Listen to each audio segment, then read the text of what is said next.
Et eux aussi, ils ont ouvert leur école de théologie. Oh non, formation des pasteurs. Ah, oui, oral. Oui, voici ton diplôme.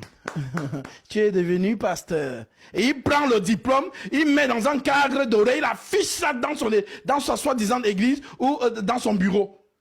Oh non, j'ai un master 2 en théologie. Et les gens les suivent.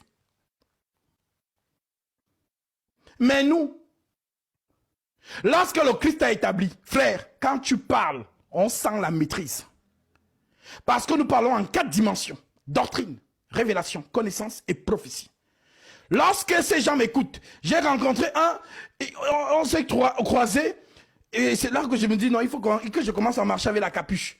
Je dis que, homme de Dieu, c'est vous, Gatsby? J'ai compris que non, si, monsieur Dicteur. Vraiment, je vais vous dire la vérité. Je me suis mis au cours pour apprendre l'hébreu, le latin et le grec parce que je veux comprendre ces choses-là. Voilà, je suis dans une école théologique en fait et tout. Mais quand je vous écoute, non, à la théologie, non pas ça. Ils ne peuvent pas avoir ça. La théologie, vous pouvez apprendre. Il n'est pas interdit d'apprendre où était situé Jérusalem, ou les villes. Voilà, c'est l'histoire. Non, voilà, même dans les bibliothèques, la bibliothèque François Mitterrand, vous pouvez aller même à la procure, vous procurer des livres qui vont vous instruire. Voilà, ce n'est pas interdit d'apprendre l'histoire. C'est pas interdit. Mais, les choses du ciel, ça là, ce n'est que si le Christ a appelé. Parce que lorsque Nebuchadnezzar décide de tuer tous les sages de Babylone, y compris Daniel, Daniel demande une faveur que, donnez-moi quelques temps. C'est là où il met les genoux au sol. Seigneur, il prie et Dieu lui donne la révélation. Les choses du ciel, comme l'Écriture le dit, la gloire de Dieu, c'est de cacher les choses. Et la gloire des rois, c'est de sonder les choses. Deutéronome 29, 29. Ce qui est caché appartient à l'Éternel notre Dieu. Et ce qui est révélé est à nous. Voici la Bible ici. Tout le monde a la Bible chez soi. Mais tu lis la Bible là, non? Oui. Mais comment ça se fait que quand tu m'écoutes, tu as l'impression que tu ne lis pas la même Bible? Parce que j'ai le don. J'ai été établi pour que tu entendes la révélation des Écritures en noir sur blanc.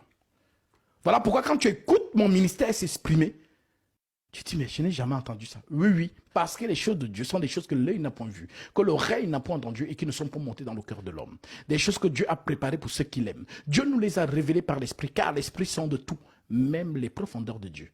1 Corinthiens chapitre 2, à partir du verset 9, vous pouvez aller lire. Alors ils sont allés faire les formations et ils commencent, ils portent, ils ont même aussi créé des habits. Jacol pastoral. Voilà. Quand on voit ça, c'est que tu es homme de Dieu. N'importe quoi. Et les gens ont gobé ça. Continue.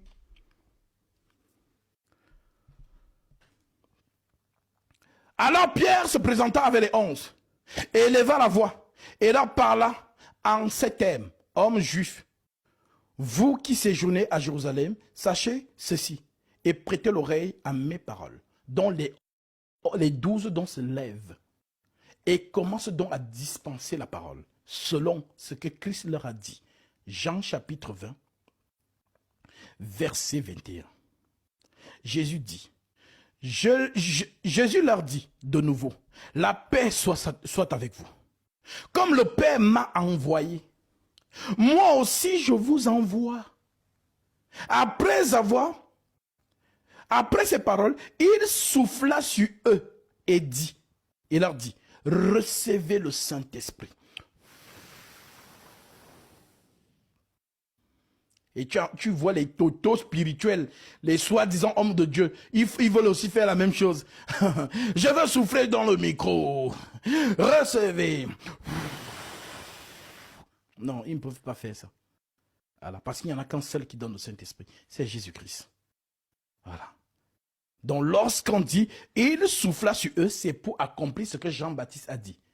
J'ai vu l'Esprit descendre sur lui comme une colombe. On n'a pas dit une colombe, parce que les gens, je vois souvent les gens représenter la colombe partout. Qui vous a dit ça? On dit comme une colombe. Donc Jean est saisi spirituellement, il voit des choses et il essaye de comparer. Et vous avez pris la colombe comme les gens du Vatican, vous affichez ça partout. Soyez dans l'idolâtrie. On dit comme une colombe. Quand tu prends la colombe, tu représentes ça partout. Jésus leur dit de nouveau, la paix soit avec vous. Comme le Père m'a envoyé, moi aussi je vous envoie. Après ces paroles, il souffla sur eux et leur dit, recevez le Saint-Esprit. Ceux à qui vous pardonnerez les péchés, ils leur seront pardonnés.